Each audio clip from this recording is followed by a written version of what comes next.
మడకశిర పట్టణ అంబేద్కర్ సర్కిల్ నందు రోడ్డు మరమ్మత్తు పనులను పరిశీలించడం జరిగింది. మడకశిర పట్టణ గత తెలుగుదేశం పార్టీ ప్రభుత్వం హయాంలో అభివృద్ధి చెందడం జరిగింది. తర్వాత అధికారంలోకి వచ్చిన వైకాపా ప్రభుత్వం పార్టీ నాయకులు 5 సంవత్సరాలు మడకశిర పట్టణంలో ఒక్క ఇటుక రాయి కూడా పేర్చలేకపోయారు.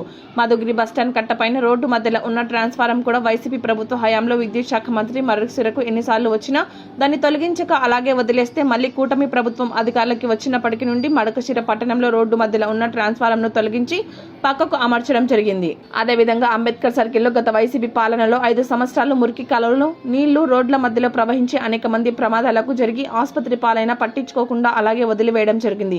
కూటమి ప్రభుత్వం అధికారులకు వచ్చిన వెంటనే అంబేద్కర్ సర్కిల్లో ఉన్నటువంటి మురికి కాలువల నీళ్లు రోడ్లపై రాకుండా కలవట్లను నిర్మించడం జరుగుతోందని, శరవేగంగా మడకశిర పట్టణంలో జరుగుతున్న అభివృద్ధి పనులను చూసి ఓర్వలేక ప్రజలు కూటమి ప్రభుత్వానికి మొగ్గు చూపుతున్నారని, మా మీద ఆదరణ తగ్గిపోతుందని కొంతమంది నేతలు అడుగడుగున అడ్డంకులు సృష్టించిన పనులు ఆపకుండా పూర్తి చేయడం జరుగుతోంది.